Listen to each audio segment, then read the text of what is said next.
We'll see the next question. Hi, myself Salva Harris. I'm a BSc Psychology student. I want to ask you that I feel very anxious when I talk to people, and I don't know how I'll get job because I'm very sure that I'll fail in my interview. Lots of adolescents complain of parental interference. On one hand, I would say that those adolescents who complain of parental interference should be thankful that their parents are actually interested in them, because I know a lot of parents who are absolutely uninterested in their own kids. They're very busy with their life, very busy with their careers, and very busy with doing what they want to do. Now, parental interference is actually the other extreme.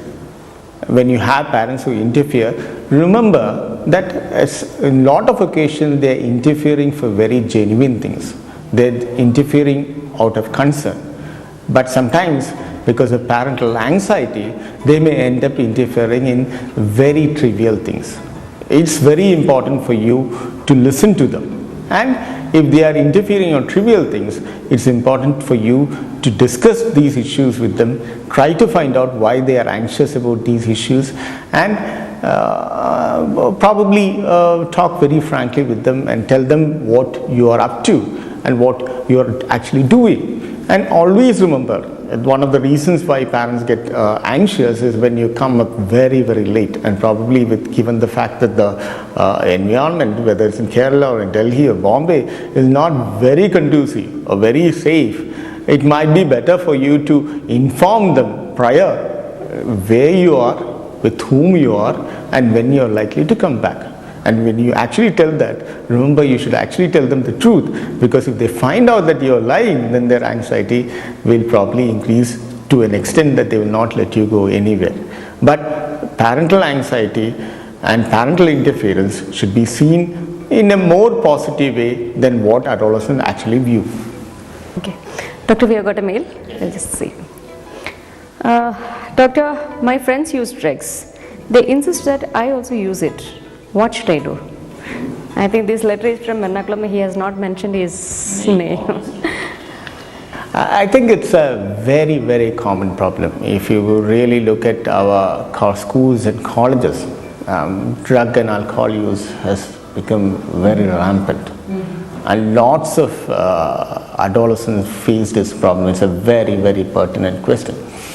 I would say you should say no, to the point of really saying that they are going to label you. They will probably label you as a boring guy or a boring person. You can't get into this company. But I think that is better than getting into alcohol or drugs, especially when you're young.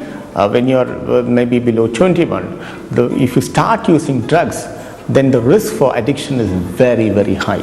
For example, if you use any alcohol or drugs at 15 years, you have a 50% chance of becoming an addict.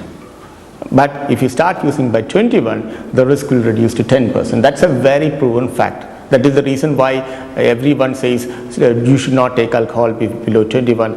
The beverages, they have a rule saying that you should not use before 21. That is basically because of a very important scientific fact that below 21, you use anything, whether it's alcohol, drugs, nicotine, cannabis, whatever, the chance of addiction is very, very high, because it influences the developing brain.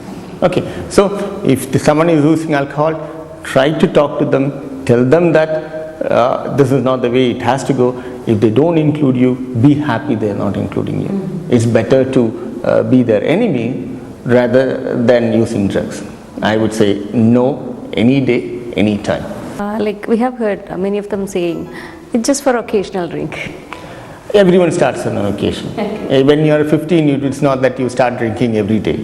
Everyone starts on occasion. But that occasional drink or occasional use of anything, even smoking, whatever, simple thing, can change your brain circuits to the extent that within a few years, you will start using that more frequently on a daily basis, and then your life is gone. So Dr. how will you help them? I mean, how can you... No, if there is someone who is using that, I would suggest that you genuinely talk to them. And if they are not willing to listen, I don't mind if you actually inform their parents, if they are interested, Maybe not directly, but indirectly. Sometimes they might not actually know. Okay. Sometimes the responsible people need to know, because if you catch them early, you can treat them, and if you treat them, they get definitely better. And remember, adolescent substance use is sort of emergency that you have to intervene immediately, because if you don't, they will stop studies, they will go down the route which is extremely dangerous, and you have a huge amount of problems at the end of 5 years. Okay, maybe the problems are not apparent immediately, but that's extremely dangerous. Okay. So that was really an informative talk, Doctor. Thank you so much. Thank you.